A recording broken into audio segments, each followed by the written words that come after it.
Halo semuanya, perkenalkan saya Rodriana Alamudin dengan NIM 2120093 kelas B dari program studi Teknik Informatika Strata 1 Istiqomah Medan Kupang. Di sini saya sedang mengerjakan ujian akhir semester Kecerdasan Tiruan, di mana kelompok saya membuat paper dengan berjudul Sistem Pakar Berbasis Certainty Vector untuk Diagnosa Penyakit pada Tanaman Padi. Nama kelompok saya, anggota kelompok saya itu ada Apriana Syera, Ningsi Servianandun, Rodot Janalamudin, dan Stanley Mamenko. Di sini dimulai dengan abstraksi. Proses diagnosa menggunakan sistem pakar dapat membantu memecahkan masalah pertanian, namun pengguna tidak dapat memenuhi kepastian jenis gangguan tanaman padi berupa penyakit yang menyerang dikarenakan sebuah ketidakpastian yang muncul pada proses diagnosa oleh sistem pakar tersebut. Oleh karena itu, dilakukan penelitian yang bertujuan untuk melakukan nilai kepastian jenis gangguan tanaman padi berdasarkan gejala gangguan yang dialami sehingga akan didapat nilai kepastian hasil diagnosis jenis gangguan tanaman padi berupa penyakit.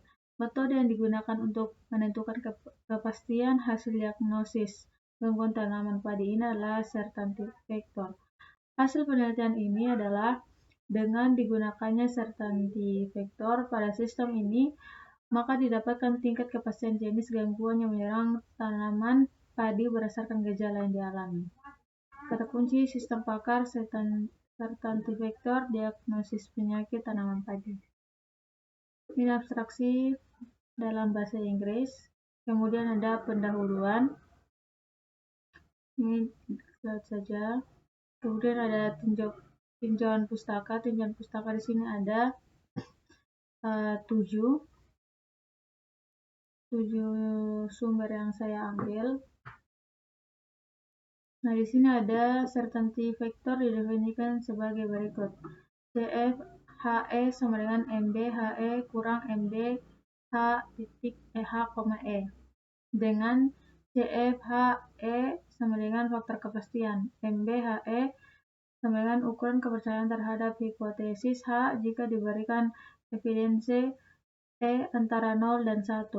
MDHE sama dengan ukuran ketidakpercayaan terhadap hipotesis H jika diberikan evidensi E antara 0 dan 1. Rumus CF sama dengan MBHE dikurang MDHE per 1 kurang min MBHE MDHE. Metode penelitian. Aplikasi sistem pakar ini dibangun untuk mendiagnosa jenis penyakit yang menyerang tanaman padi. Sumber pengetahuan dan informasi dalam sistem pakar ini diambil dari hasil beberapa artikel dan jurnal.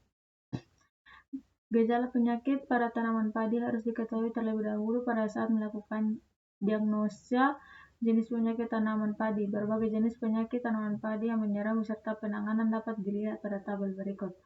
Tabel 1 penyakit tanaman padi. Yaitu ini. Untuk kolomnya ada kolom ID penyakit, nama penyakit, dan penanganan. Di sini terdapat 15 penyakit beserta dengan penanganannya. Kemudian, gejala penyakit tanaman padi merupakan pengindikasian keberadaan suatu penyakit dan hama tanaman padi berbentuk tanda-tanda atau ciri-ciri penyakit yang dapat dilihat. Nama gejala berdasarkan tipe gejala penyakit secara umum ditunjukkan tabel 2. Gejala penyakit tanaman padi. Nah, di sini untuk kolomnya ada 2, itu ID gejala dan nama gejala. Di sini terdapat 30 gejala pada tanaman padi. Kemudian, kaidah produksi dalam mengidentifikasi penyakit pada tanaman padi ditunjukkan pada tabel 3 berikut. Tabel 3 yaitu tabel rule. Ini ada tabel rule, terdapat 14 rule. Teknik penelusuran yang digunakan dalam penelitian ini adalah best first search, yang mencari beberapa solusi atau lebih dari satu hasil diagnosa sebagai penyelesaian masalah atau pemberian diagnosa dari gejala yang dianjurkan user. Best first search bekerja berdasarkan kombinasi metode penelusuran depth first search dan breadth first search. Arhami 2005-20. Diagram pohon dari teknik penulisan sparse search dapat dilihat pada gambar 1 pohon keputusan. Ini coba saya besarkan.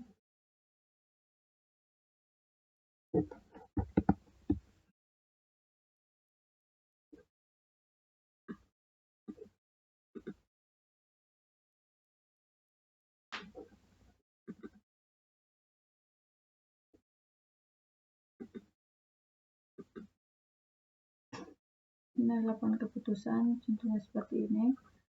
Kemudian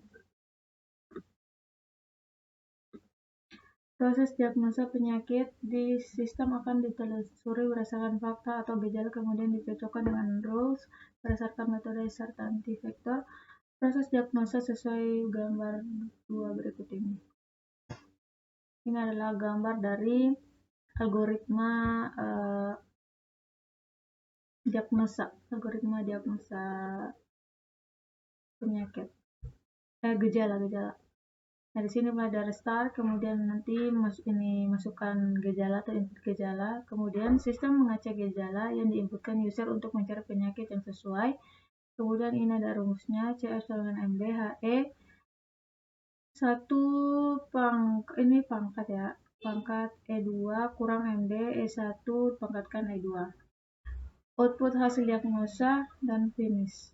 Flowchart system merupakan flowchart system merupakan sistematika untuk menggambarkan bagaimana jalannya program yang ditunjukkan pada gambar 3 berikut. Nah, ini adalah gambar flowchart, di mana di sini ada pakar, kemudian dia akan mengirim data gejala ke manajemen data 1, kemudian dia akan mengirim nilai MB dan nilai MD ke manajemen data 1, kemudian dari pakar itu dia mengirim jenis penyakit ke satu manajemen data dan mengirim juga definisi dan solusi ke manajemen data. Kemudian dari manajemen data, setelah dia menganalisis dari manajemen data dia akan mengelola data gejala. Kemudian di sini ada data gejala hasilnya, kemudian dia akan mengelola nilai MB dan MD, kemudian jenis penyakitnya, definisinya, dan solusinya. Kemudian dia akan kembali,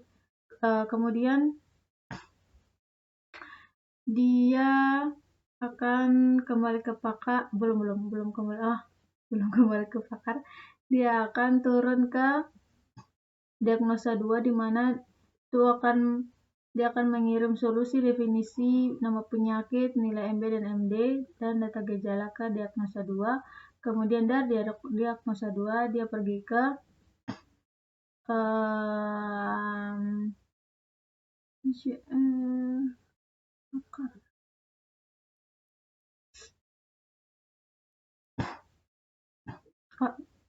kemudian dari diagnosa hasil akhir dia pergi ke user dengan membawa dengan menampilkan hasil dari definisi, solusi, gejala yang dialami, jenis penyakit, kemudian dan nilai CF ke user. Oke, kita lanjut. Entity Relationship Diagram atau ARD, yaitu diagram yang menunjukkan informasi yang akan dibuat dan disimpan untuk digunakan pada sistem. Atributnya dinyatakan sebagai field dari tabel-tabel tersebut. Gambar 4 berikut adalah perancangan ARD yang akan dibuat. Ini adalah perancangan ARD.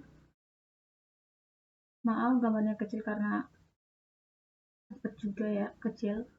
Kemudian ada hasil dan pembahasan.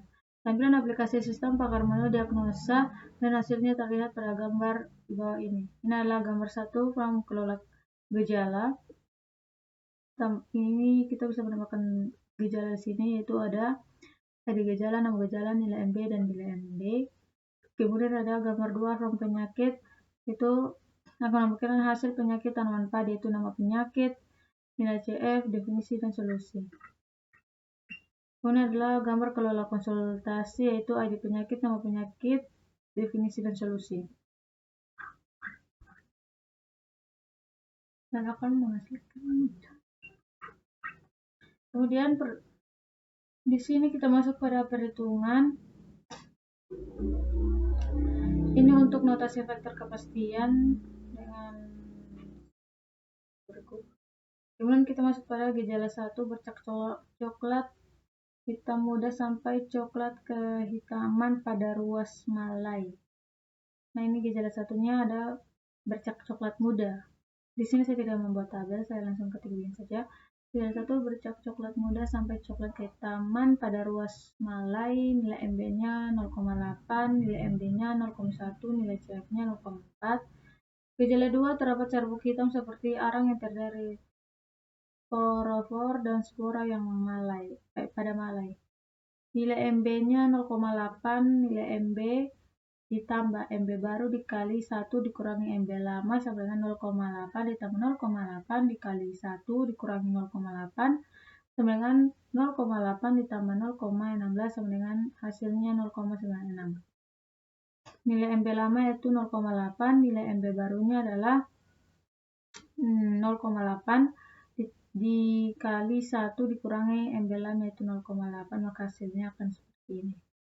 Dan di sini ada nilai MB, ND, di mana rumusnya MD lama yaitu 0,1, MD baru yaitu 0,1 dikali 1 dikurangi MD lama 0,1 dengan menghasilkan 0,1 ditambah 0,0009 sama dengan 0,199. Kemudian di sini ada nilai CF-nya juga. Ini ada 3, 4, 5, 6, 7, 8, 8. Di sini ada terdapat 8 nilai MD, nilai MB, dan nilai CF. Selanjutnya kita akan menghitung nilai CF, di mana dengan rumus CFA sama dengan CFA atau CF yang gejala pertama. CFA itu data pertama. Kemudian sebenarnya CF1 ditambah CF2. CF1 contoh seperti gejala 1 ditambah nilai gejala CF1 ditambah gejala CF2 dikali 1 dikurangi CF1 sama dengan nilai CF1 sama dengan 0,4. Kita lihat nilai CF1 0,4. Kemudian ditambah dengan nilai CF2. Nilai CF2 di sini 0,3. Selanjutnya dikali 1 dikurangi 0,4. 0,4 itu CF1 0,4 dengan hasil 0,58 dan seterusnya sampai selesai. Kemudian perhitungan nilai serta antivektor jenis penyakit serta nilai CF adalah MB dikurangi MD sama dengan nilai MB secara keseluruhan yaitu 0,9999181 dikurangi 0,2741659 dengan hasil akhir 0,7257522. Hasil analisis penyakit tanaman padi dengan nilai serta antivektor 0,73 berdasarkan tabel 1 diagnosa penyakit tanaman padi dalam kategori kemungkinan besar. Terakhir, kesimpulan dan saran. Berdasarkan hasil pengujian dan analisa yang telah dibahas pada bab sebelumnya, maka dapat diperoleh beberapa kesimpulan, yaitu 1. Pengguna aplikasi sistem pakar penyakit dan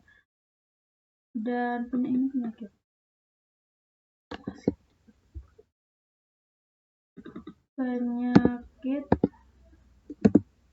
tanaman padi ini dapat memperoleh informasi hasil diagnosis penyakit, jenis penyakit, dan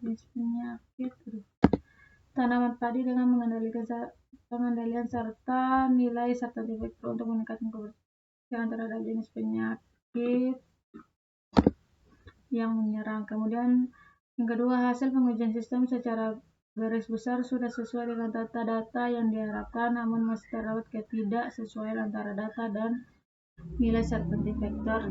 Yang ketiga, hasil perhitungan secara manual menggunakan metode serta antivektor masih ada yang sesuai dengan perhitungan pada sistem pakar diagnosis penyakit tanaman padi. Kemudian, adapun saran yang diajukan penulis terhadap sistem pakar ini untuk pengembangan sistem selanjutnya adalah penggunaan metode untuk sistem pakar ini selanjutnya dapat dikembangkan dengan menambah variasi metode yang lain sehingga bisa dikombinasikan dengan substantif vektor untuk dapat membandingkan keakuratan masing-masing metode terhadap suatu masalah. Yang terakhir, daftar pustaka. Di sini saya mengambil dari 7 sumber. Baik, sekian dari pembahasan paper artikel dari kelompok saya dengan judul sistem pakar berbasis substantif vektor untuk diagnosis penyakit pada tanaman padi. Sekian, semoga bermanfaat bagi yang menonton. Terima kasih.